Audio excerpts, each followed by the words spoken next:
time to have some fun. It's time to have some fun. It's time to have some fun. It's time to have some fun. Zoe Flowers here, back with another tarot reading, another women's history tarot of the day. I hope you all are having an amazing night. Okay, so our tarot of the day. How's this light? Let's get some light up in here. Okay. So, the card of the day is the Knight of Wands, Miss Hattie McDaniels, showing up as the Knight of Wands.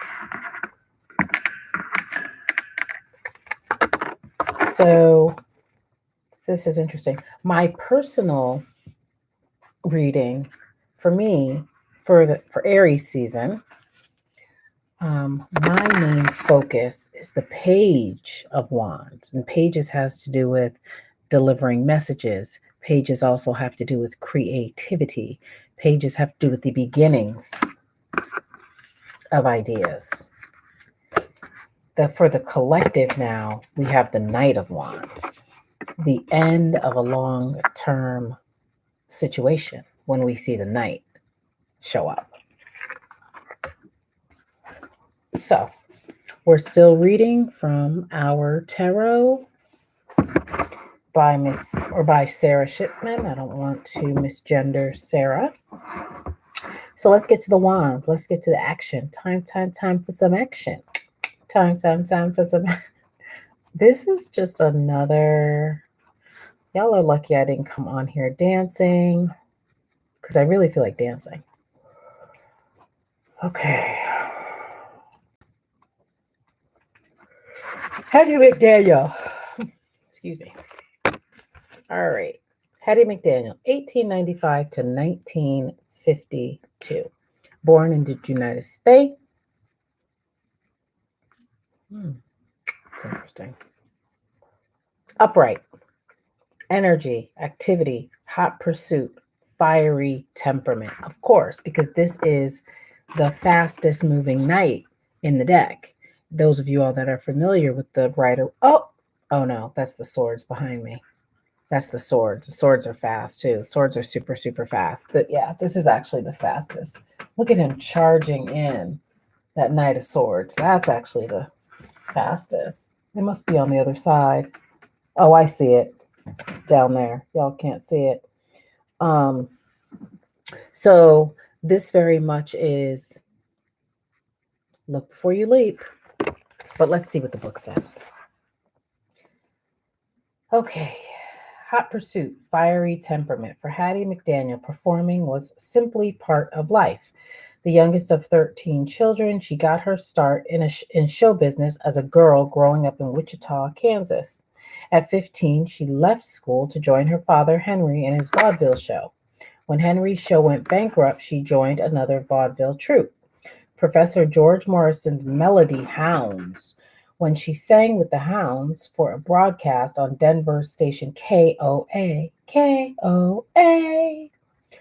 On December 15th, 1925, she became the first Black woman to sing on the radio for a general audience.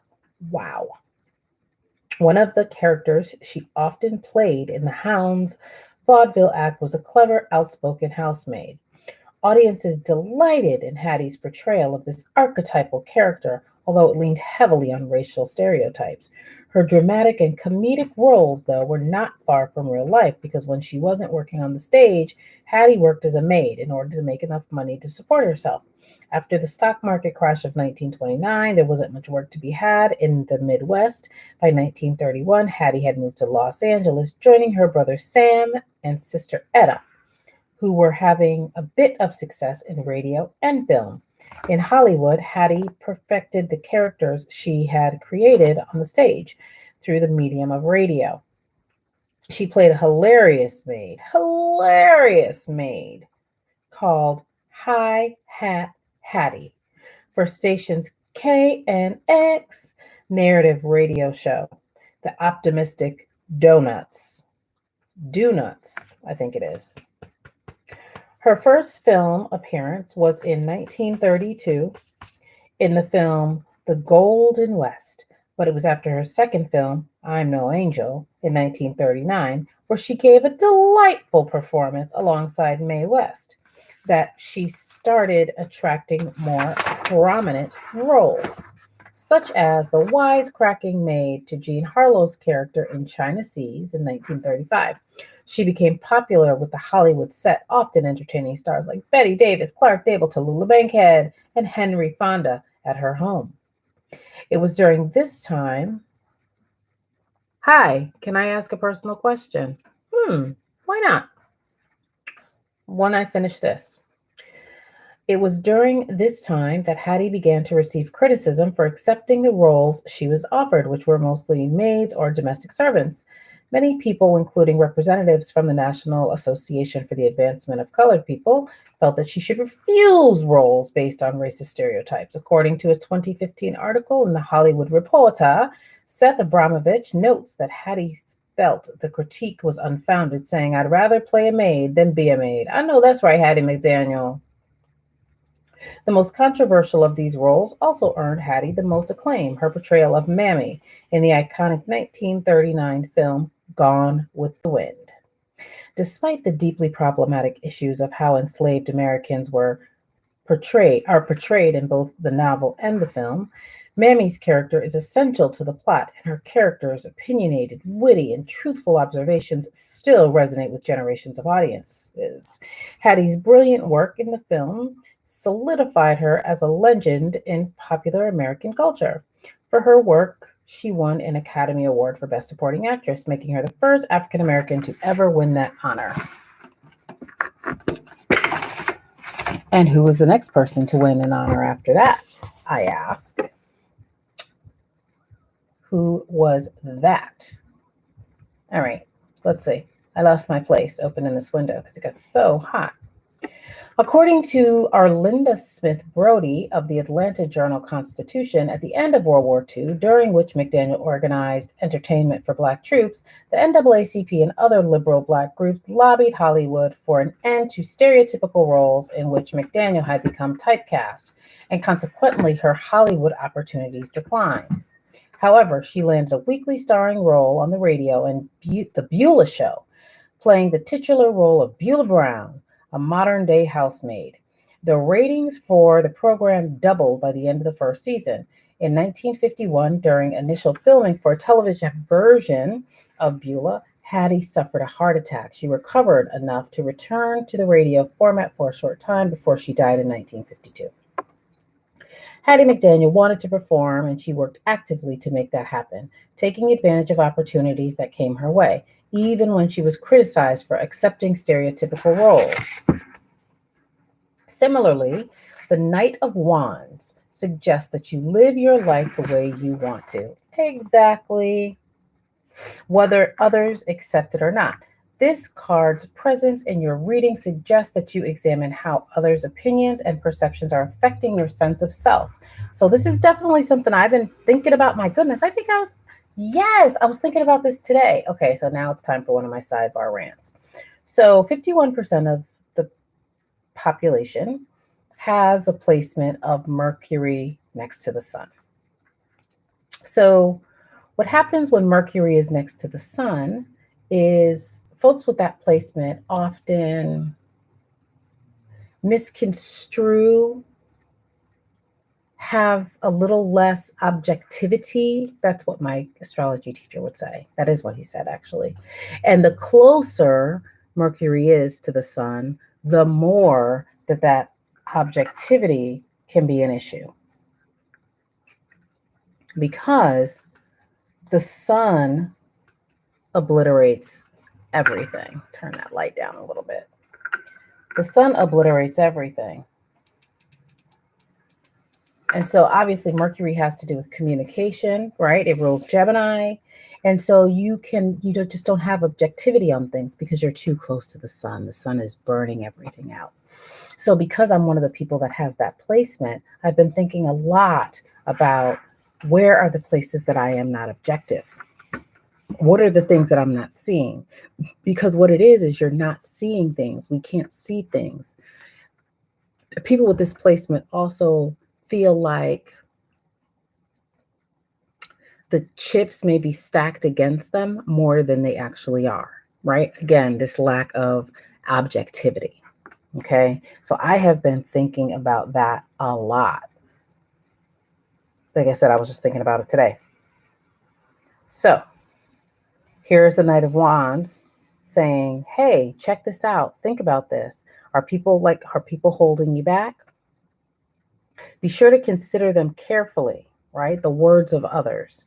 Be sure to consider the words of others carefully, taking what sentiments resonate with you and leaving the rest. As you contemplate this card, consider these key questions. Are there people in your life whose judgment is adversely affecting you? This is really, really good. Are there people in your life whose judgment is adversely affecting you? How can you put a safe distance between yourself and those who would seek to hold you back? That's interesting. What values do you consider important as you go about living your life?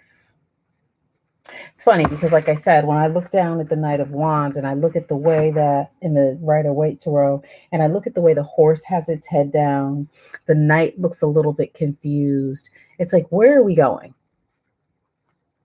This is a very interesting interpretation, especially since this here says energy, activity, hot pursuit, fiery temperament as key aspects. But then as we get deeper into this conversation, it's like, how are the ways that we have internalized other people's thoughts, other people's ideas about who we should be, how we should move? How is that taking us off our square? How is that messing with our foundation? And as I think about the readings this whole week, for earlier in the week, the Orisha reading, which was the Two of Wands. And it was more about protecting your foundation because Alegba showed up as the Orisha. And now here we have this one saying, how are other people impacting us? But more importantly, be free, be yourself, bring yourself into the world. That also makes me think about the Anne Frank card that we had the day before yesterday, and then Sojourner Truth was yesterday. So there's a very interesting message about freedom this week and being oneself and being equitable with ourselves. And I say equitable because the Orisha guidance for last night was the Five of Pentacles. I'm sorry, the Six of Pentacles. So how are we being equitable? So this is a week of freedom. Our ability to allow ourselves to be free. Our ability to chart our own course. That's our message. That's all I have.